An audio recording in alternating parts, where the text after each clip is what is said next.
If you've ever considered using a sauna or a steam room, but you don't want to go to the gym, or you can afford a gym membership, or you can't afford the extra fees for uses of the sauna, then maybe consider a portable sauna. This one was sent to me at no charge for this review, and rather than calling it a sauna, I would probably call it a steam room. 14 minutes, we are sitting at 85 degrees inside here with a humidity level of 97%. Now, I want to walk you through some of the things that I've learned over the last couple of days with this steam room.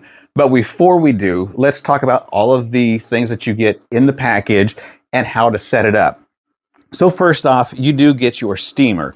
Your steamer is going to sit right outside of your steam room, and what it's going to do is boil water, which produces steam, which goes through this delivery tube into a steam bowl, which is inside. We'll take a look at that in just a second. And then that steam bowl allows the steam to rise in the steam room. Now, on the steamer itself, you do have a timer. You can see it's set at 35 minutes. It has a maximum of 45 minutes, and you can change that in 5-minute increments, up or down. You can also change the temperature setting. Currently, it's set on 9, and you can take that all the way down to 1 if you wanted to. We're going to leave it on 9 for the time being. Inside the steamer is where we're going to put our water. You can see all that steam coming out, and you can see it boiling.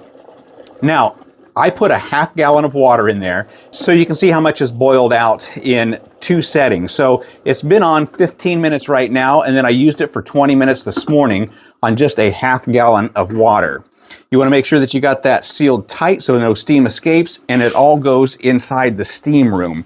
Now, to assemble the steam room, it was just a matter of connecting a few PVC pipes together and creating a frame, and then covering the frame with the steam room itself. It literally took about 5 minutes to do total. It's about 36 inches by 36 inches, and I'm 5'4".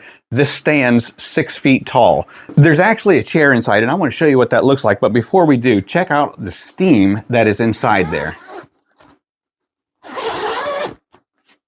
Ooh, that is a hot, wet steam.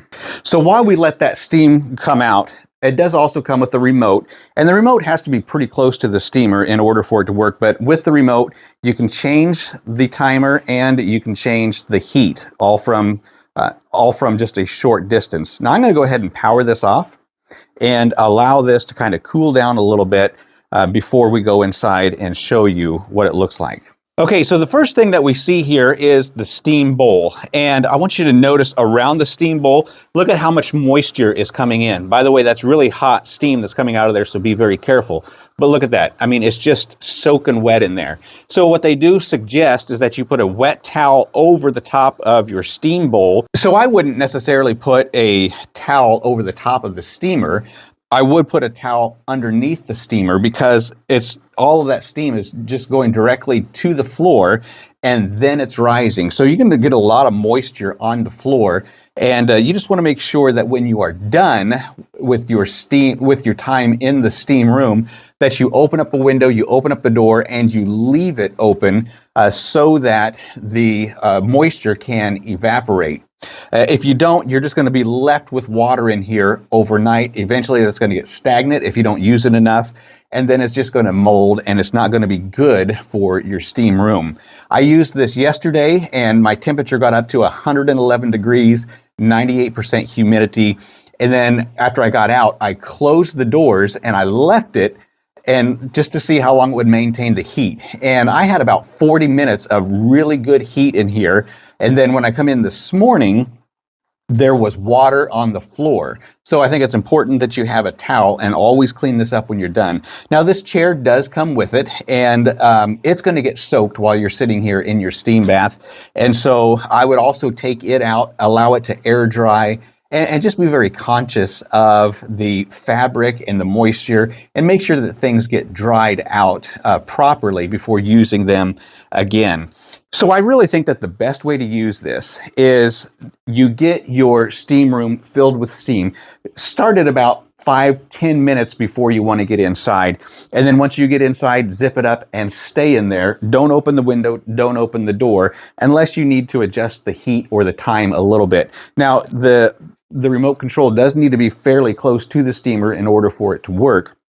But once you get in there, sit in there, stay in there, allow that heat and that steam to be retained by the zippers and by the covering itself. Now, all the walls are going to get wet, and you can see how wet my hand is from that humidity in there. Again, that was about 98% in just a few minutes.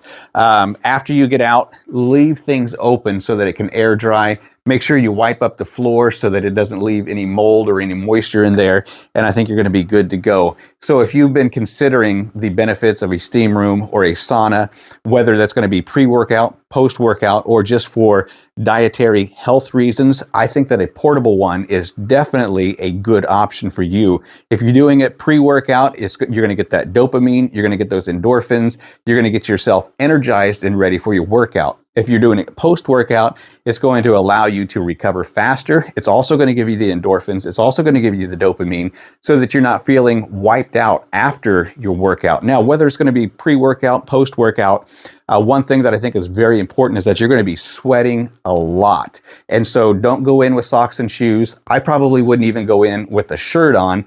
I would just wear a pair of shorts, and then after I got out, I would dry off and then shower.